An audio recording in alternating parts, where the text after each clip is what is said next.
کہ استغفر اللہ اور الحمدللہ ملا کے اس کا وظیفہ کیا کرو، یہ پڑھا کرو۔ تو کسی نے پوچھا کہ وہ کیوں؟ تو ارشاد فرمایا کہ یا اللہ جو میں نے کیا اس پہ استغفر اللہ اور جو تو نے کیا اس پہ الحمدللہ۔ جب کوئی ایک نعمت کمزور پڑ جائے باقی نعمتوں کا شکر ادا کیا کرے۔ تو وہ تمام خواتین جو گلہ کرتی تھی اب وہ گلہ بند کریں گی اور اس سے لو لگائیں۔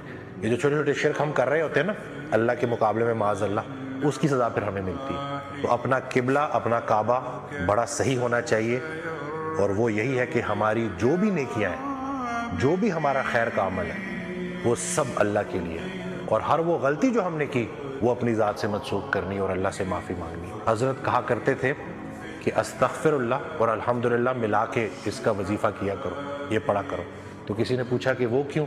تو ارشاد فرمایا کہ یا اللہ جو میں نے کیا اس پہ استغفر اللہ اور جو تو نے کیا اس پہ الحمدللہ۔ اور زندگی کا سب سے بڑا راز کیا ہے کہ ہم اللہ کی نعمتیں شمار نہیں کر سکتے۔